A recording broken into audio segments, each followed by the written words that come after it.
বলেন, ইয়া রাসূলুল্লাহ, আমাদের ভিসা পাসপোর্টের মেয়াদ শেষ, আমরা আর যাইতে পারবো না। এখন আপনাকে ভিআইপি রফরফ নামক একটা বুরাক আছে, ওই বুরাক আল্লাহ তাআলার কাছে নিয়ে যাবে।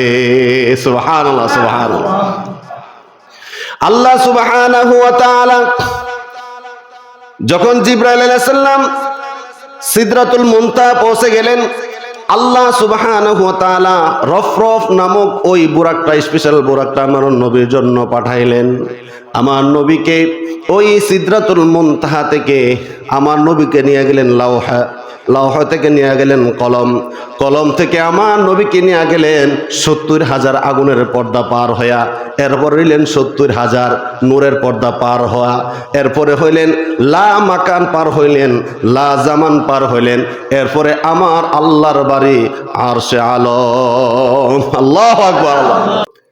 মেরাজ জিনিসটা কি, মেরাজ কিভাবে করেছিল, বিভিন্ন আলেম ওলামারা বিভিন্ন মতে ওয়াজ করে, বিভিন্ন মত পেশ করে। তবে মেরাজের আলোচনা অনেক লম্বা, এই অল্প সময়ের মধ্যে আপনার মেরাজের আলোচনা করে শেষ করা যাবে না। তবে যতটুকু সম্ভব আমি ইনশাআল্লাহ গুছিয়ে বলবো। ওই সুবাতে আল্লাহ সুবহানাহু ওয়া তাআলা সূরাত বানী ইসরাঈলের মধ্যে বলেন, সুবহানাল্লাযী আসরা বিআবদিহি লাইলাম মিনাল মাসজিদিল হারাম ইলাল মাসজিদিল আকসাল্লাযী বারাকনা হাওলাহু লিনুরিয়াহু মিন আয়াতিনা ইন্নাহু হুয়াস সামিউল বাসীর। আল্লাহ সুবহানাহু ওয়া তাআলা সূরা বানী ইসরাঈলের মধ্যে বলেন, সুবহানাল্লাযী, সমস্ত প্রশংসা কার? আল্লাহর। এবং সুবহান, আমি আল্লাহ তাআলার পবিত্রতা ঘোষণা করতেছি। আসরা বিআবদিহি লাইলাম মিনাল মাসজিদিল হারাম, যিনি আমার নবীকে আসরা বিআবদিহি লাইলাম মিনাল মাসজিদিল হারাম, আসরা করিয়ে মসজিদুল হারাম থেকে ইলাল মসজিদুল আকসা নিয়ে গেছেন। আকসা থেকে আল্লাহ সুবহানাহু ওয়া তাআলা আল্লাহ তাআলার আরশে নিয়ে গেছেন। এবং আসরা কি এবং মেরাজ কি, এখানে দুইটা শব্দ। আসরা অর্থ হয়েছে নবীজি বাইতুল্লাহ থেকে বাইতুল মুকাদ্দাস পর্যন্ত যে গেছেন, সেটার নাম হয়েছে আসরা। আর বাইতুল মুকাদ্দাস থেকে আরশে গেছেন, সেটার নাম হয়েছে মেরাজ। কথা বুঝতে পারছেন? এখন আসেন আসরা এবং মেরাজ। সর্বপ্রথম যেহেতু আসরা, এই আসরা নিয়ে আলোচনা করে ইনশাল্লাহ আমরা মেরাজে যাব। এবং এই মেরাজের সফর সূচি আল্লাহ সুবহানাহু ওয়া তাআলা জিবরাইলকে জানাইয়া দিয়েছেন। জিবরাইল আলাইহিস সালাম আমার নবীকে জানাইছেন। কিভাবে জানাইছেন? সর্বপ্রথম বাইতুল্লাহ থেকে হাতিমে কাবা, কাবা শরীফের উত্তর পাশে, যেটাকে আপনার কাবা শরীফের অংশ বলা হয়, ওইটা তৎকালীন কুরাইশ বংশের লোকেরা অর্থনৈতিকের সংকটের কারণে এই হাতিমে কাবার যে অংশটা, এই অংশটা একসাথে করে কাবা বানাইতে পারে নাই, সেজন্য একটু ছোট করে কাবাঘরটা নির্মাণ করেছে। ওই হাতিমে কাবা যে জায়গাটা, এটাকে কাবার অংশ বলা হয়। এটা কাবা শরীফের উত্তর পাশে অবস্থিত। ওই হাতিমে কাবা থেকে ডাইরেক্ট বরাবর প্রথম আসমানে আছে আল বাইতুল মামুর নামে আল্লাহ তাআলার ঘর আরেকটা আছে। সুবহানাল্লাহ বলেন। আল বাইতুল মামুরের বরাবর হয়েছেন সিদরাতুল মুনতাহা। সিদরাতুল মুনতাহার বরাবর হয়েছে লাওহা, লাওহার বরাবর হয়েছে কলম, কলমের বরাবর হয়েছে ৭০,০০০ আগুনের পর্দা, এরপরে হয়েছে ৭০,০০০ নূরের পর্দা, এরপর হয়েছে লা মাকান, এরপর হয়েছে লা জামান, এরপরে হয়েছে আল্লাহ তাআলার বাড়ি আরশ। সুবহানাল্লাহ। কথা বুঝতে পারছেন? সফরটা কি ছোট না বড়? অনেক বড়। হাদিস শরীফে আছে, যদি আরশ থেকে একটা ডিল নিক্ষেপ করা হয় তাহলে ওই ডিলটা লা জামান পার হয়ে, লা মাকান পার হয়ে, 70,000 নূরের পর্দা পার হয়ে, 70,000 আগুনের পর্দা পার হয়ে, আপনার সিদরাতুল মুনতাহা পার হয়ে, আল বাইতুল মামুর পার হয়ে একবার ডাইরেক্ট বাইতুল্লাহ কাবা শরীফের বরাবর পড়বে। সুবহানাল্লাহ। এত সোজা রাস্তা রাইখা আল্লাহ সুবহানাহু ওয়া তাআলা ডাইরেক্ট না নিয়া আমার নবীকে বাইতুল মুকাদ্দাসে নেওয়ার পরে এরপরে ঘুরাইয়া নিছেন। কারণটা কি? এটারও আরেকটা মজা। আল্লাহ সুবহানাহু ওয়া তাআলা বলেন, আমার বন্ধুকে যদি ডাইরেক্ট নিয়ে আসি তাহলে তো দুনিয়া কোন জায়গায় কি ঘটেছে আমার বন্ধু জানতে পারবে না। আমি ঘুরায় আনবো এবং আমার বন্ধুকে জানাবো কোন কোন জায়গায় কি হয়েছে। সুবহানাল্লাহ। এখন আসেন জানবেন কোন কোন জায়গায় কি হয়েছে। আল্লাহ সুবহানাহু ওয়া তাআলা সর্বপ্রথম যখন আমার নবীকে মেরাজে নেবেন, লাইলাতুম মিনাল মাসজিদিল হারাম, আমার নবীজি সর্বপ্রথম উম্মে হানির ঘরে ঘুমিয়েছিল, গভীর ঘুম। আল্লাহ সুবহানাহু ওয়া তাআলা জিব্রাইলকে পাঠাইলেন, জিব্রাইল যাও আমার বন্ধুকে আমার কাছে নিয়ে আসো, আমি আমার বন্ধুকে দাওয়াত করলাম, এই ওহিটা আমার বন্ধুর কাছে পৌঁছাও এবং আমার বন্ধুকে আমার কাছে নিয়ে আসো। আল্লাহ সুবহানাহু ওয়া তাআলার অর্ডার শুনে জিব্রাইল আলাইহিস সালাম একজন সঙ্গী নিলেন, সাথে হইল মিকাইল আলাইহিস সালাম। কে? মিকাইল আলাইহিস সালাম। এই দুইজন ফেরেশতার সাথে হইল আল্লাহ তাআলার কুদরতি বাহন, যেটার নাম হইল বুরাক। যেটার নাম কি? বুরাক। এই বুরাক নামক বাহনটার উদাহরণ হইল, একজন মানুষ যদি সাগরের পার দাঁড়ায়, সে যদি এক দৃষ্টিতে তাকায়, তার দৃষ্টিটা যতটুক দূরে যায়, একটা বুরাক এক লাফে তার চেয়ে বেশি যায়। সুবহানাল্লাহ বললাম। তাহলে স্পেশাল একটা বাহন পাঠাইছে না? এই বুরাক জিব্রাইল আলাইহিস সালাম নিয়ে আসলেন। উম্মে হানির ঘরের পাশে আসার পরে বুরাকটাকে বাহিরে রাখলেন। কিছু কিছু রয়াতের মধ্যে আছে জিব্রাইল আলাইহিস সালাম দরজা দিয়ে প্রবেশ করছেন উম্মে হানির ঘরে, আবার কিছু কিছু রয়াতের মধ্যে আছে 7 ফাইটটা জিব্রাইল আলাইহিস সালাম উম্মে হানির ঘরে ঢুকছে। জিব্রাইল আলাইহিস সালাম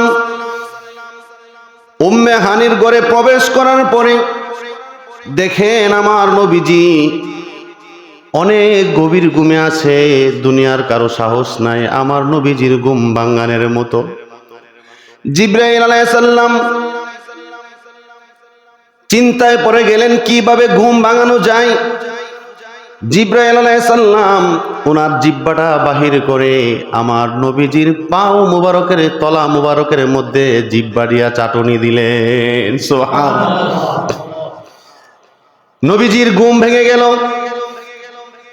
নবীজি প্রশ্ন করলেন, জিব্রাইল এত রাত্রে তুমি কেন এই ঘরে প্রবেশ করেছো? জিব্রাইল আলাইহিস সালাম প্রথমে সালাম দিলেন, আসসালামু আলাইকা ইয়া রাসূলুল্লাহ। নবী গো, আল্লাহ তাআলা আপনাকে দাওয়াত করেছে, আল্লাহ তাআলা বলেছে আপনাকে আল্লাহর বাড়িতে নিয়ে যাওয়ার জন্য। আল্লাহু আকবার। আল্লাহ তাআলা আপনার জন্য স্পেশাল একটা বাহন পাঠিয়েছে। আমার নবী বললেন, জিব্রাইল তুমি কি বলো? জিব্রাইল আলাইহিস সালাম বলেন, ইয়া রাসূলুল্লাহ আমি যা বলছি সব সত্য বলেছি, আপনি রেডি হয়ে যান। আমার নবী রেডি হয়ে গেল। জিব্রাইল আলাইহিস সালাম আমার নবীকে প্রথমে জমজম কুয়ার পাশে নিলেন, নেওয়ার পরে আমার নবীজির হাতটা আমার নবীর সিনা মুবারকটা একবারে ওপেন হার্ট সার্জারি করে ফেললেন। আল্লাহর কুদরতে পুরোটা সিনা খুলে ফেললেন, ভিতরে যাহা কিছু আছে সব কিছু খুলে আমার নবীজির ভিতরে যাহা কিছু আছে সব কিছু খুলে জিব্রাইল আলাইহিস সালাম জান্নাতের একটা পেয়ালার মধ্যে রাখলেন।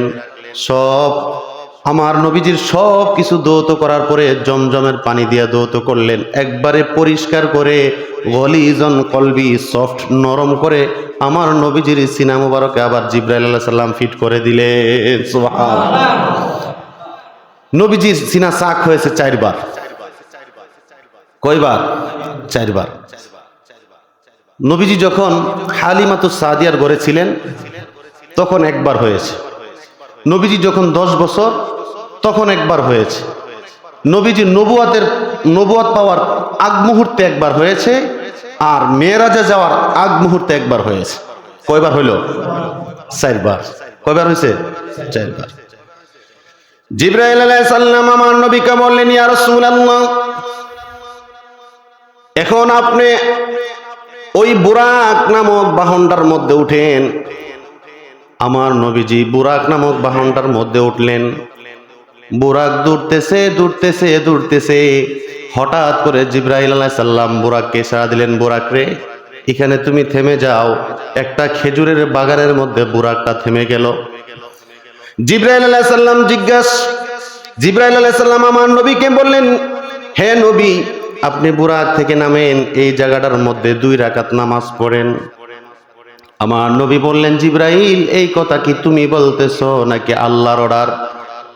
জিবরাইল আলাইহিস সালাম বললেন, যাহা কিছু করতেছি সব কিছুই অর্ডার কার? আল্লাহর অর্ডার। আমার নবীজি 2 রাকাত নামাজ পড়লেন খেজুরের বাগানে। নামাজ পড়ার পরে আমার নবী জিবরাইলকে জিজ্ঞাসা করলেন, জিবরাইল, এই জায়গাটার মধ্যে যে আমি 2টা রাকাত নামাজ আদায় করলাম, এই জায়গাটা কি?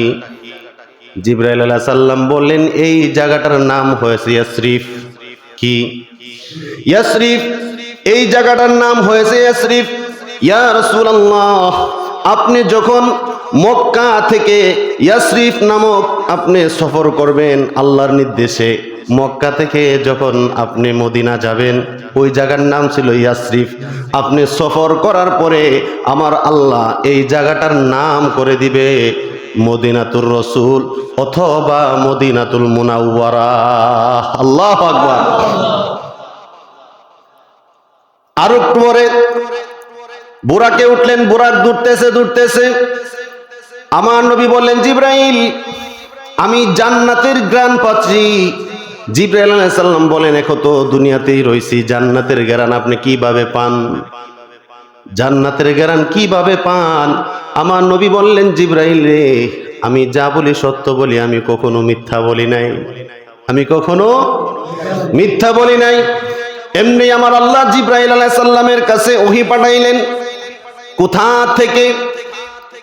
কোথা থেকে জান্নাতের ঘ্রাণ আসে, কোন কবর থেকে জান্নাতের ঘ্রাণ আসে, সব কিছু আমার আল্লাহ জিবরাইলের কাছে জানাইয়া দিলেন। জিবরাইল আলাইহিস সালামের কাছে জানানোর পরে আমার আল্লাহ সুবহানাহু ওয়া তাআলা বিস্তারিত সব জিবরাইলের কাছে বলার পরে জিবরাইল আলাইহিস সালাম আমার নবীকে বললেন, ইয়া রাসূলুল্লাহ, আপনি যাহা বলেছেন সব কিছুই সত্য। এখানে যেই কবর থেকে জান্নাতের ঘ্রাণ করতেছে, এই কবরটা হয়েছে ফেরাউনের ঘরের মধ্যে যে কাজের মহিলা ছিল, ওই কাজের মহিলার কবরের থেকে জান্নাতের ঘ্রাণ করতেছে। আল্লাহু আকবার, আল্লাহু আকবার। ওইটার ঘটনা আবার আরেকটা। ফেরাউনের ঘরের মধ্যে যেই নারীটা কাজ করতেন তার নাম ছিল মাস্তাহা। কি ছিল? তার নাম ছিল মাস্তাহা।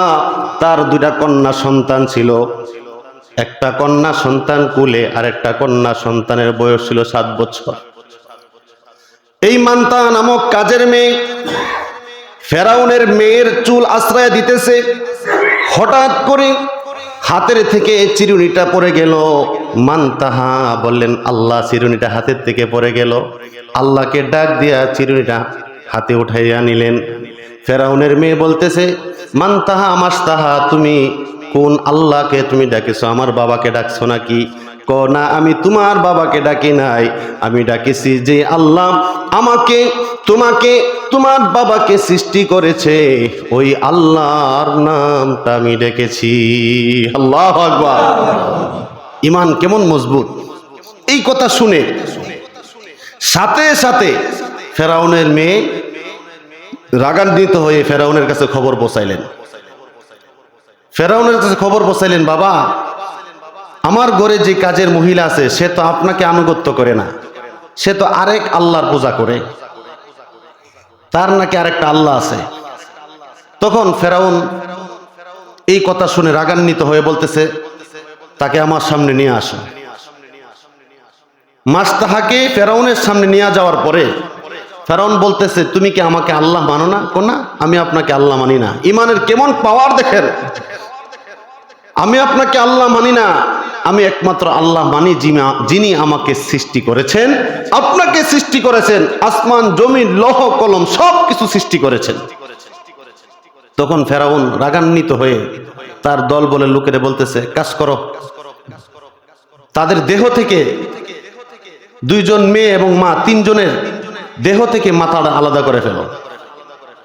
শুধু আলাদা নয়, দেহ থেকে মাথাটা আলাদা করার পরে তাদেরকে উত্তপ্ত গরম তেলের মধ্যে আগুন দিয়া হিট দিবা। দেওয়ার পরে হাড্ডি থেকে গোশতগুলি আলাদা হয়ে যাবে এবং হাড্ডির জোড়াগুলি আস্তে আস্তে খসে যাবে। তখন হাড্ডিগুলি এক জায়গার মধ্যে কবর দিয়ে দিবা।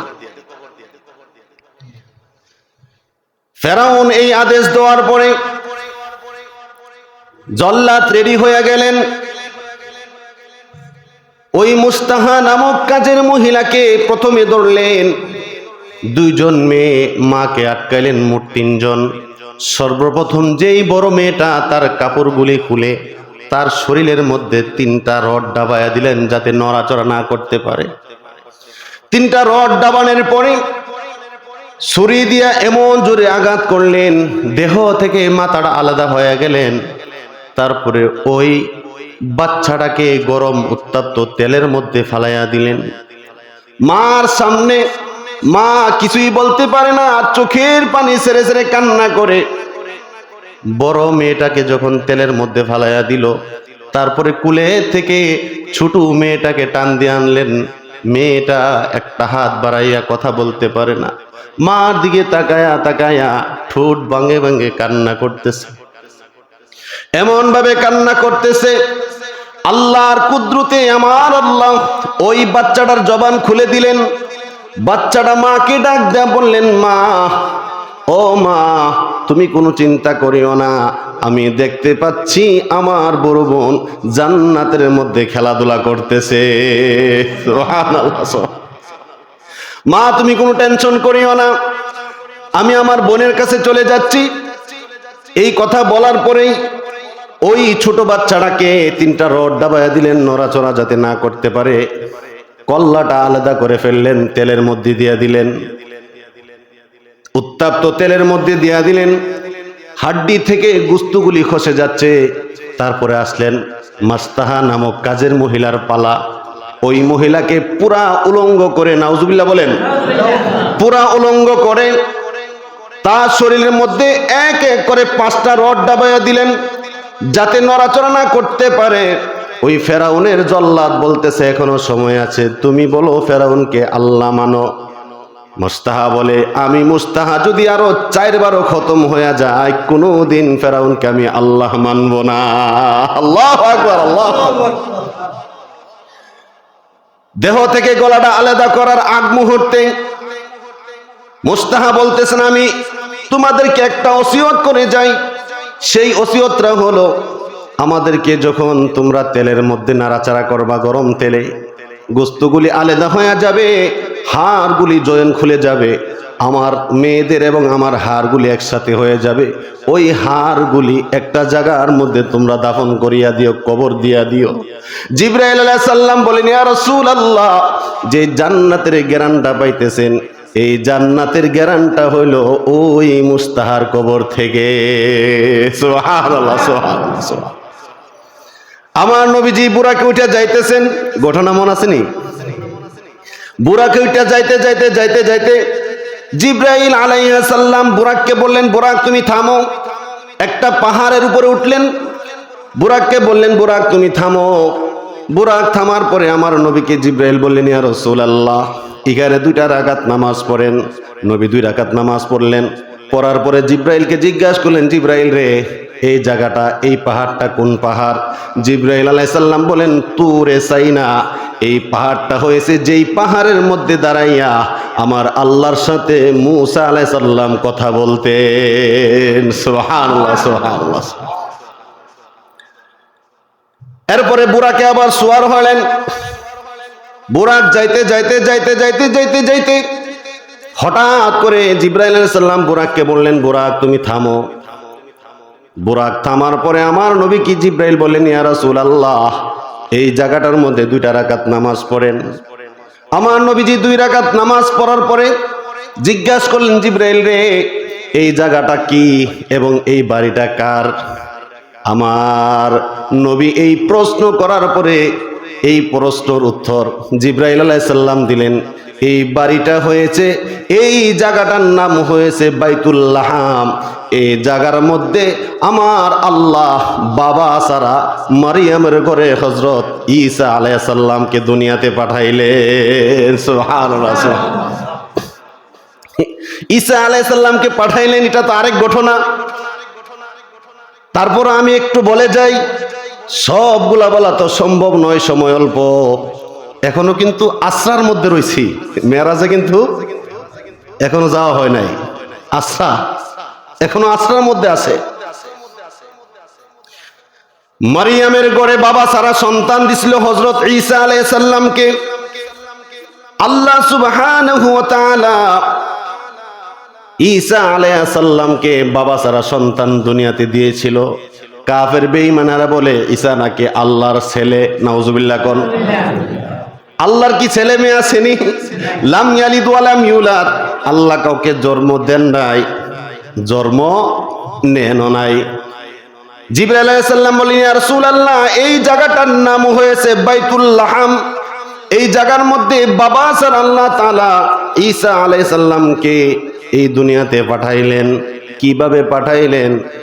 আল্লাহ সুবহানাহু ওয়া তাআলা এটা কোরআনে বর্ণনা দিয়ে দিলেন। ক্বালাত ইন্নী আউযু বিররহমানি মিনকা ইন কুনতা তাকিয়া। মারিয়াম আলাইহিস সালাম যখন গোসল করতে যান, গোসল করতে যাওয়ার পরে দেখেন সুন্দর সুদর্শন একটা পুরুষ, অনেক সুন্দর একটা পুরুষ খাড়ে আছে। ওই পুরুষটাকে দেখে মারিয়াম ভয় পেয়ে গেলেন। ওই পুরুষটাকে দেখে সাথে সাথে মারিয়াম কোরআনের আয়াত পড়লেন, ক্বালাত ইন্নী আউযু বিররহমানি মিনকা ইন কুনতা তাকিয়া। আমি তো তোমাকে চিনি না, তবে আমি আল্লাহর কাছে তোমার থেকে বাঁচার জন্য পানা চাইতেছি। এর সাথে সাথে যেই যুবকটা দাঁড়াইছিল, এই যুবকটা কি মানুষ না ফেরেশতা? ফেরেশতার নাম ছিল জিবরাইল আলাইহিস সালাম। সাথে সাথে জিবরাইল আলাইহিস সালাম কোরআন আয়াত বলেন, ক্বালা ইন্নামা আনা রাসূলু রাব্বিক লিআহাবা লাকি গুলামান যাকিয়া। এ মারিয়াম, আমাকে দেখে তুমি ভয় পাইও না, আমি তোমার কাছে সুসংবাদ দিতে আসছি। ক্বালা ইন্নামা আনা, আমি রাসূলু রাব্বিক, আমি হয়েছি আল্লাহর সংবাদ পৌঁছানোর একজন লোক। আমি হইলাম জিবরাইল। লিআহাবা লাকি গুলামান যাকিয়া, সংবাদরা হয়েছে তোমাকে আমার আল্লাহ একটা নেক সন্তান দান করবে। সুবহানাল্লাহ। এই কথা শুনে মারিয়াম অবাক হয়ে গেলেন। মারিয়াম বলেন, ক্বালাত আন্না ইয়াকুনু লি গুলামু ওয়া লাম ইয়ামসাসনি বাশারু ওয়া লাম আকু বাগিয়া। মারিয়াম বললেন, জিবরাইল তুমি কি বলো এইগুলি? আমার তো বিয়ে শাদী হয় নাই, আমার সন্তান কিভাবে হবে? আমাকে তো লাম ইয়ামসাসনি বাশার, আমাকে তো কোনো পুরুষ স্পর্শ করতে পারে নাই। শুধু তাই না, ওয়ালাম আকু বাগিয়া, আমি তো কোনো জিনাও করি নাই, কোনো খারাপ মহিলাও না, আমাকে আল্লাহ কিভাবে সন্তান দিবে? জিবরাইল বলেন, ক্বাদা কাযালিক ক্বালা রাব্বুকি হুয়া আলাইয়া হায়্যিন। আল্লাহ বলছে আল্লাহর জন্য এই জিনিসটা করা কোনো ব্যাপার না। আলাইয়া হাইয়িন, কোনো ব্যাপার না। ওয়ালিনা জালাহু আয়াতাল লিন্নাস ওয়া রাহমাতাম মিন্না, আল্লাহর অর্ডারে জিবরাইল আলাইহিস সালাম মারিয়াম আলাইহিস সালামের উপর একটা ফু দিলেন। ফু দেওয়ার সাথে সাথে আল্লাহর কুদরতে মারিয়াম আলাইহিস সালামের গর্ভের মধ্যে ঈসা আলাইহিস সালাম হয়ে গেল। সুবহানাল্লাহ, সুবহানাল্লাহ। ইসরা জায়গার মধ্যে কতটুক গেলাম? বাইতুল লাহাম, বাইতুল লাহামে গেছি না? বাইতুল লাহামে গেলাম। আর একটু দূরতে জিবরাইল আলাইহিস সালাম বললেন, বুরাক তুমি স্টপ থাকো। একটা বাড়ির মধ্যে পৌঁছলেন। ওই বাড়ির মধ্যে পৌঁছার সাথে সাথে আমার নবীকে জিবরাইল বলেন, ইয়া রাসূলুল্লাহ, এখানে 2টা রাকাত নামাজ পড়েন। আমার নবীজি 2টা রাকাত নামাজ পড়ার পরে জিজ্ঞাসা করলেন, জিবরাইল রে, এই বাড়িটা কার? এখানে কেন 2 রাকাত নামাজ পড়লাম? জিবরাইল আলাইহিস সালাম বললেন, এই বাড়িটা হয়েছে আল্লাহর পয়গম্বর শুআইব আলাইহিস সালামের বাড়ি। সুবহানাল্লাহ। যখন বাইতুল মুকাদ্দাসের কাছাকাছি চলে গেলেন, সুবহানাল্লাযী আসরা বিআবদিহি লাইলাম মিনাল মাসজিদিল হারাম, মসজিদুল হারাম থেকে যখন আসরা করে রওনা দিলেন ইলাল মসজিদিল আকসা, যখন ইলাল মসজিদিল আকসার কাছে চলে গেলেন, যাওয়ার পরে 1 লক্ষ মতান্তরে 2,24,000 পয়গম্বর আমার নবীর আগমন বুঝতে পেরে সবাই সালাম দেওয়া শুরু করলেন। আসসালামু আলাইকা ইয়া আউয়ালু, আসসালামু আলাইকা ইয়া আখিরু, আসসালামু আলাইকা ইয়া বাশিরু, এমন ভাবে সালাম দেওয়া শুরু করলেন। যখন বাইতুল মুকাদ্দাস পৌঁছে গেলেন, আমার নবী জিজ্ঞাসা করলেন, জিবরাইল, এত লোক কোথা থেকে আসলো? এত লোকের সালাম আমি কিভাবে পাইলাম? জিবরাইল আলাইহিস সালাম বলেন, ইয়া রাসূলুল্লাহ, আপনার সম্মান রক্ষার্থে, আপনার আগমনের উসিলা বাইতুল মুকাদ্দাসের মধ্যে আমার আল্লাহ পৃথিবীর শুরু থেকে শেষ পর্যন্ত যত নবী রাসূল আল্লাহ দুনিয়াতে পাঠাইছেন, প্রত্যেকটা নবী রাসূলকে বাইতুল মুকাদ্দাস আমার আল্লাহ হাজির করেছেন এবং প্রত্যেকটা ফেরেশতাকে বাইতুল মুকাদ্দাস হাজির করে দিয়েছে। সুবহানাল্লাহ। কারণ প্রত্যেকটা ফেরেশতা দোয়া করেছিল, প্রত্যেক পয়গম্বর দোয়া করেছিল, আল্লাহ আখিরি নবীজির পিছনে আমরা যদি 2টা রাকাত নামাজ পড়তে পারতাম। ইয়া রাসূলুল্লাহ, সবাই অপেক্ষা করতেছে আপনার পিছনে 2টা রাকাত নামাজ পড়ার জন্য। আর দেরি করেন না, আপনি দাঁড়িয়ে যান, 2টা রাকাত নামাজ বাইতুল মুকাদ্দাসে পড়েন। আপনি যদি এই 2টা রাকাত নামাজ পড়ানোর পরে শেষ হয়ে যায়, আজ থেকে আপনার নাম হয়ে যাবে ইমামুল মুরসালিন। আল্লাহু আকবার। ইমামুল মুরসালিন মানে সকল নবীগণের ইমাম, সকল নবীগণের কি ইমাম। বাইতুল মুকাদ্দাস যাওয়ার পরে এরপরে সর্বপ্রথম নিলেন কোথায়?